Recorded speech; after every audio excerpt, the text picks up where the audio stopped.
It started like any other Friday evening in the quiet suburbs of Austin, Texas, a peaceful dinner in our cozy home.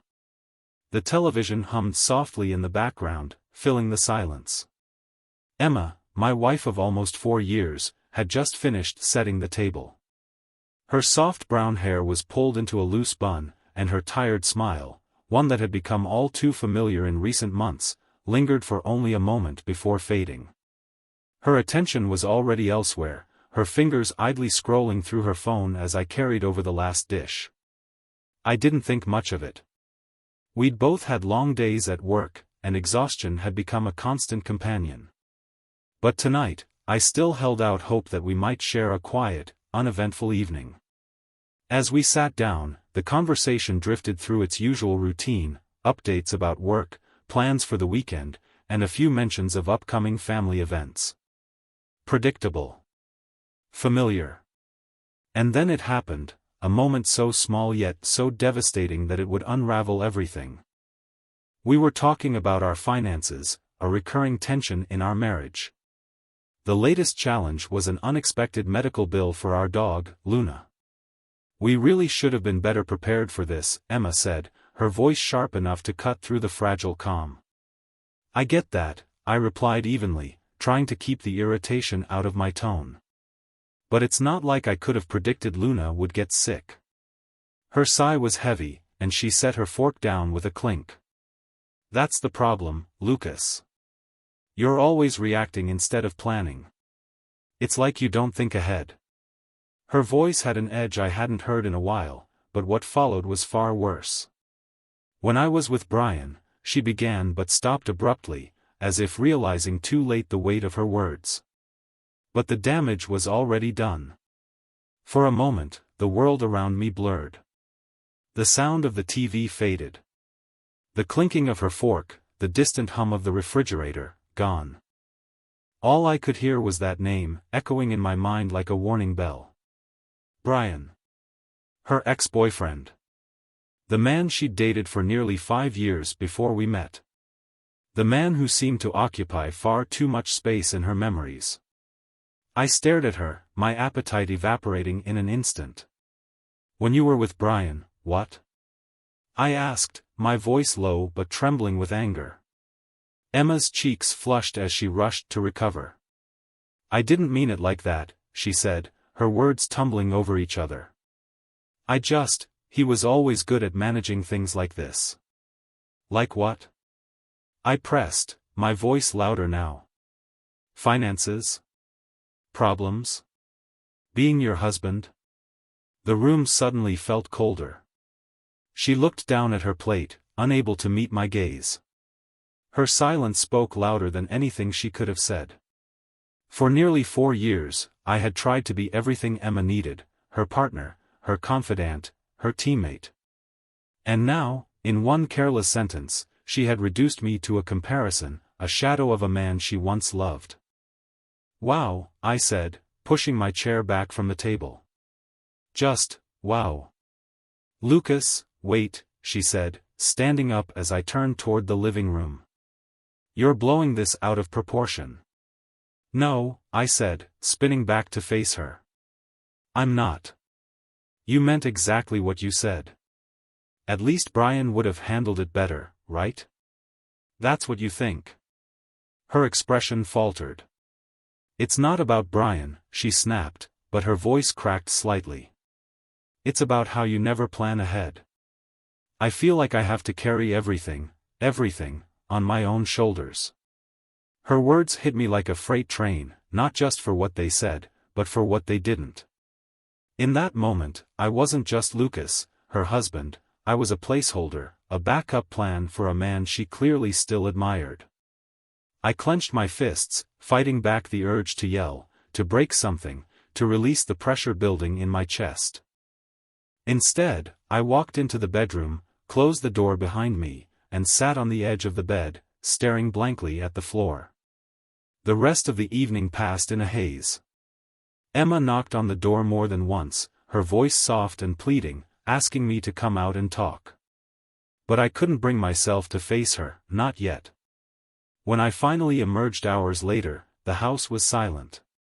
Her side of the bed was occupied, her breath steady as she slept. I stood in the doorway, watching her for a moment. The woman I had fallen in love with, married, and built a life with now felt like a stranger.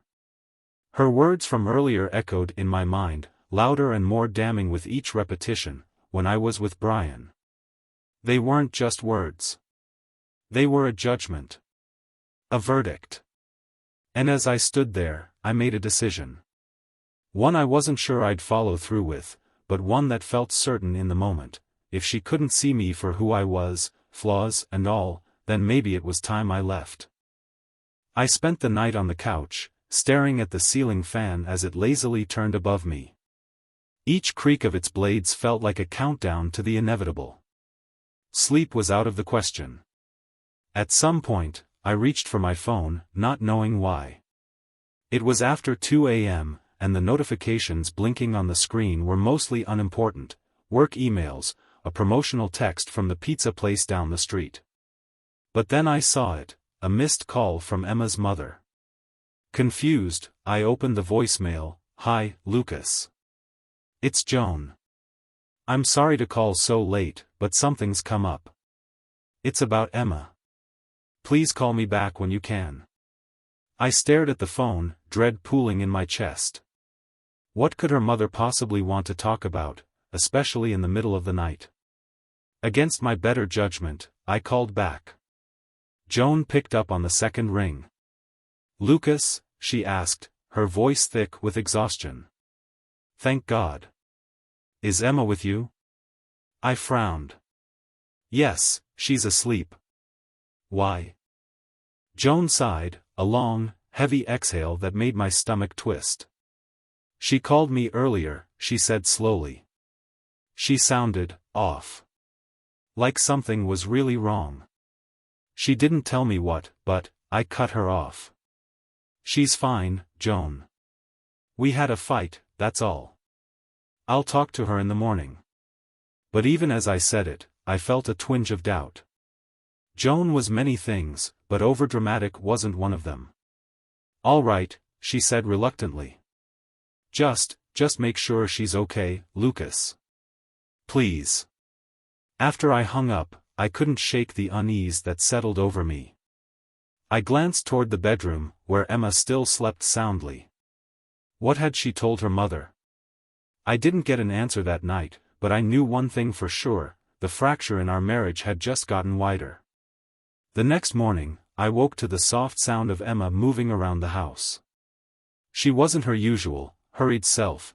There was no clatter of dishes, no hurried footsteps. It was too quiet.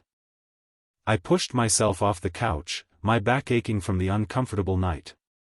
As I stepped into the kitchen, I found a note sitting on the counter. "Lucas, I needed to clear my head. I'll be back later. Please don't worry." Emma the coffee maker was still warm, but her car was gone. I crumpled the note in my hand, frustration bubbling under the surface. She didn't want to talk, didn't want to confront what had happened. Instead, she ran from it, just like I had by locking myself in the bedroom the night before. I made myself a cup of coffee, but it tasted bitter, as if laced with the resentment I felt growing inside me. Sitting alone at the table, I couldn't stop the memories from flooding in. I thought about the early days of our marriage, the optimism, the excitement. We'd rented a small one-bedroom apartment on the edge of downtown Austin, a place full of charm and peeling paint. We didn't have much, but it felt like enough. But somewhere along the way, the cracks began to show. The little criticisms Emma thought I didn't notice, the subtle ways she compared me to others, not just Brian, but the life she imagined for herself. At first, I brushed it off, thinking it was just stress, just life.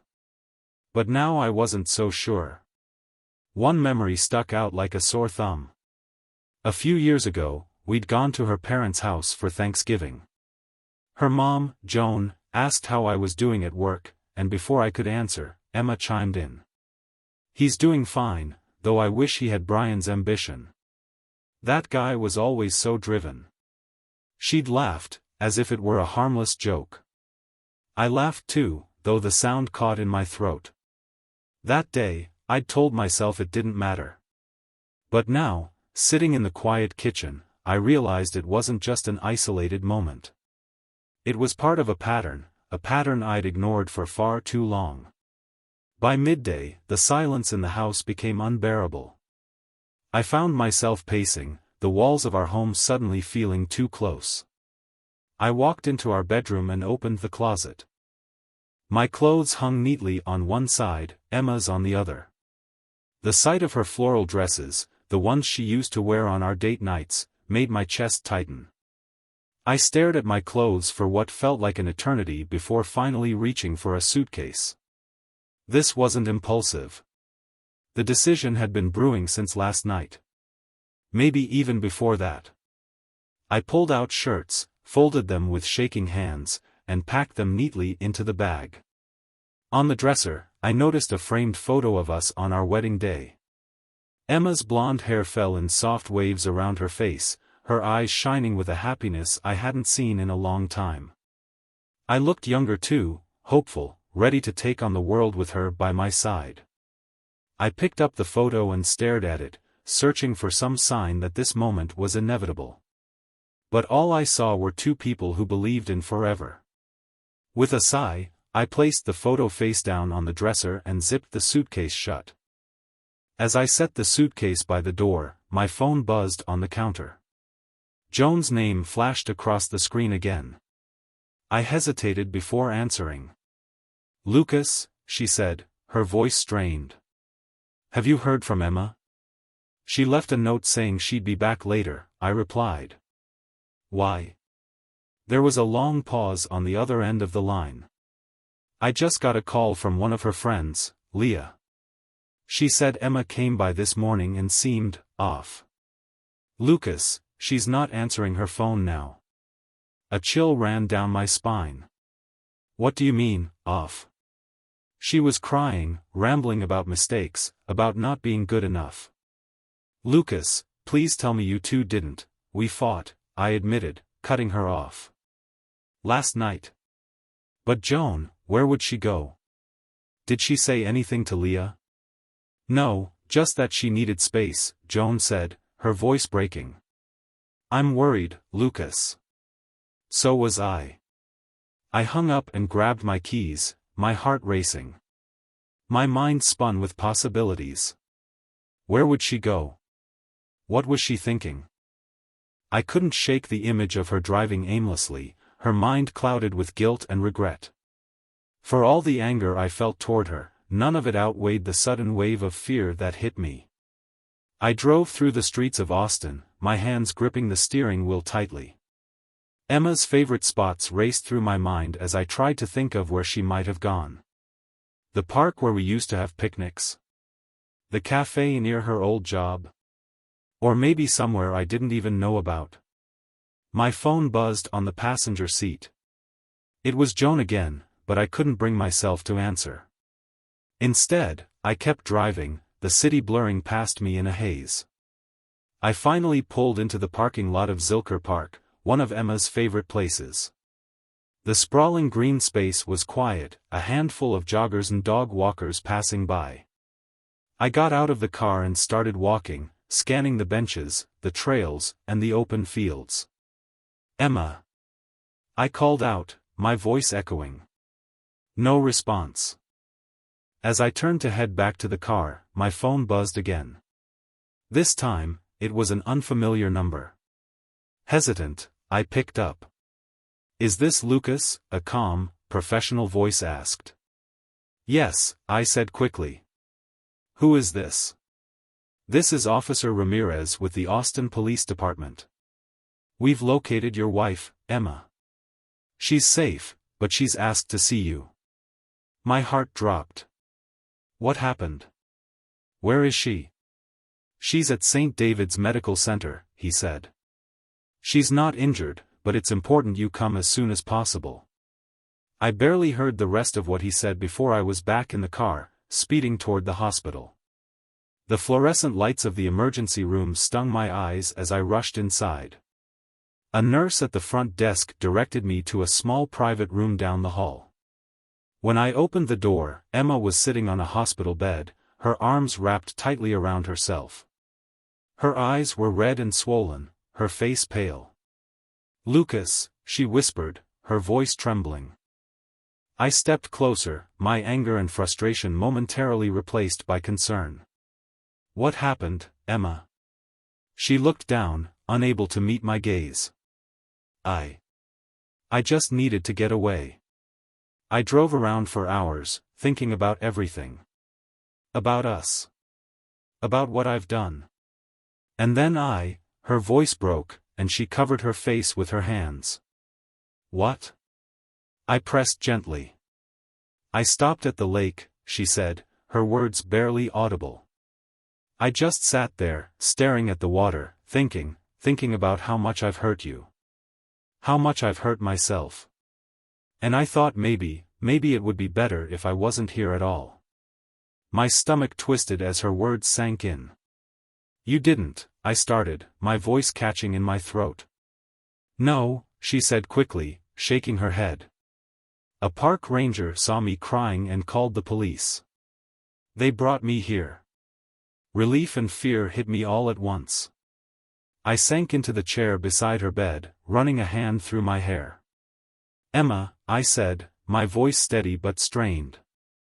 "Why didn't you tell me how bad it had gotten?" She shook her head, tears streaming down her face. "Because I didn't want you to see how broken I am. I didn't want to admit that I couldn't fix it. Fix us." Her vulnerability was like a punch to the gut. For all the resentment I felt toward her, I couldn't ignore the depth of her pain. We sat in silence for a while, the weight of unspoken words filling the room. Finally, I reached for her hand. "I can't promise that we'll fix everything," I said quietly.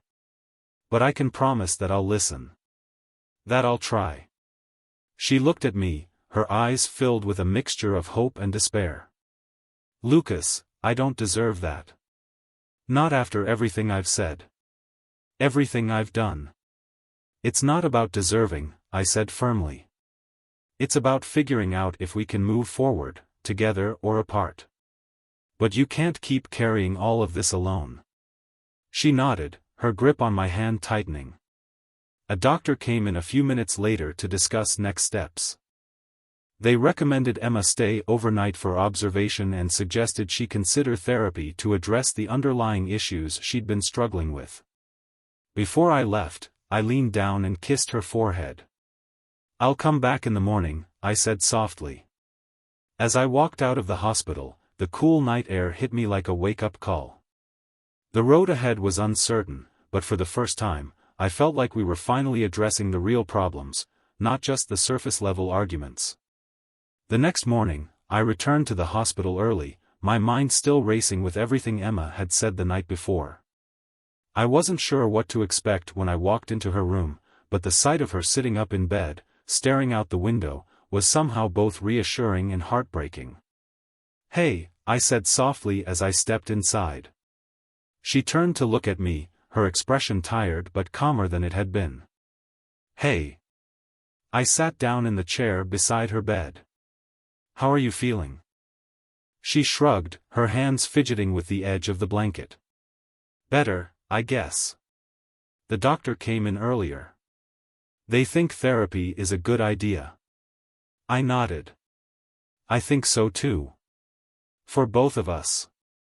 Her eyes met mine, and for the first time in what felt like forever, there was no defensiveness, no walls between us.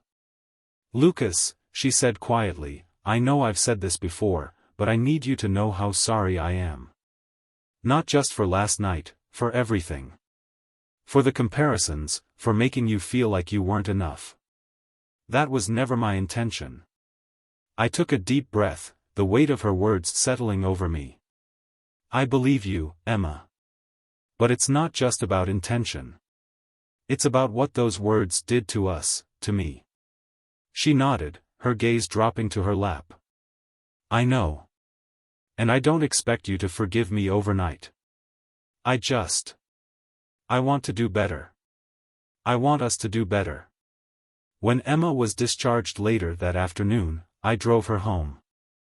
The silence in the car wasn't uncomfortable, it felt more like a truce, an understanding that we were finally on the same page. Back at the house, Emma went to lie down, and I found myself wandering into the living room. My suitcase was still by the door, a stark reminder of how close I'd come to walking away for good. That evening, as we sat across from each other at the kitchen table, Emma spoke first. "I've been thinking about Brian," she said hesitantly. "Not because I miss him, but because I think I've been holding on to this idea of him that doesn't exist. He wasn't perfect, Lucas. He wasn't even a good partner most of the time. But when things got hard between us, I used him as an excuse, a way to avoid dealing with what was really wrong." I nodded slowly, letting her words sink in. "And what do you think was really wrong?" Her eyes glistened with unshed tears. "Me. My inability to accept things as they are instead of comparing them to what I thought they should be. My fear of losing control. And my failure to see how much I was hurting you." I swallowed hard, my emotions teetering on the edge. "Emma, I need to know something," I said, my voice steadier than I felt. "Do you still believe I'm not enough?" Her face crumpled, and a tear slipped down her cheek. "No," she whispered. "You've always been enough. I just didn't realize that I was the one who felt like I wasn't." Her honesty hit me like a tidal wave. For so long, I'd carried the weight of her judgments, believing I was the problem. But now, I was starting to see the cracks in her armor, the insecurities she'd hidden behind her words. Over the next few weeks, we started taking small steps toward healing. Emma began therapy, and I continued with my own sessions. We talked more openly than we ever had, unpacking years of misunderstandings and unspoken resentments. It wasn't easy. There were days when the pain of the past felt insurmountable, when old wounds reopened and bled fresh. But there were also moments of clarity, of connection, glimpses of the partnership we'd once believed in. One evening, as we sat on the back porch watching the sun dip below the horizon, Emma reached for my hand. "Do you think we can ever get back to what we had?" she asked softly. I thought about it for a long moment before answering. "I don't think we can go back," I said honestly. "But maybe we can build something new. Something stronger." Her fingers tightened around mine. "I'd like that," she said. Months passed. Emma and I continued therapy, both individually and together. The house that once felt like a battleground began to feel like a place of cautious peace. But as much as we worked toward understanding each other, there was still an undercurrent of uncertainty, a question neither of us had dared to ask outright: was love enough to rebuild what we had lost? One evening, as we sat across from each other at the kitchen table, that question finally found its way into the open. "I've been thinking about us," Emma said, her voice steady but soft. "About everything we've been through. And I think we need to talk about what's next." I set my coffee mug down, bracing myself. "What do you mean?" She took a deep breath. "I love you, Lucas. I always will. But I've realized that love isn't enough on its own. We've both grown so much in the past few months, but I think we're growing in different directions." Her words were like a punch to the gut, but I couldn't deny their truth. "I love you too," I said, my voice thick with emotion. "But I think you're right. As much as I want us to work, I don't think we can go back to being the people we were, or the people we thought we'd be together." Her eyes glistened, but she didn't look away. "I don't regret our time together," she said. "Not for a second. You've taught me so much about myself, about what it means to love someone. But maybe the best way to honor that love is to let each other go." I nodded, tears stinging my eyes. "Maybe it is." The next morning, I packed the rest of my things and loaded them into my car. Emma stood on the porch, watching silently as I closed the trunk. When I turned to face her, she stepped forward and wrapped her arms around me. It wasn't the desperate embrace of someone begging for another chance, it was the quiet, heartfelt goodbye of two people who had loved deeply but needed to let go. "Thank you," she whispered, her voice breaking. "For everything." "Thank you," I replied, holding her close for just a moment longer before stepping back. As I drove away, the weight of the past few months settled over me. There was no anger, no bitterness, only a profound sense of gratitude for the time we'd shared and the lessons we'd learned. In the weeks that followed, I moved into a small apartment downtown. It wasn't much, just a one-bedroom with a view of the city skyline, but it felt like a fresh start. I threw myself into work, reconnected with old friends, and started exploring interests I'd long neglected. I even signed up for a photography class, something I'd always been curious about but never made time for. Emma and I stayed in touch sporadically, birthday texts, the occasional check-in, but we both knew that our paths were leading us in separate directions. One day, as I sat in a coffee shop editing photos from a recent class project, I found myself smiling. Not because everything was perfect, but because, for the first time in a long time, I felt at peace. I'd learned that relationships, no matter how deeply felt, don't always last forever. And that's okay. Sometimes, the greatest act of love is knowing when to let go. Life isn't about living up to someone else's expectations, it's about finding your own path. And as I looked out the window at the bustling streets of Austin, I realized I was finally ready to do just that.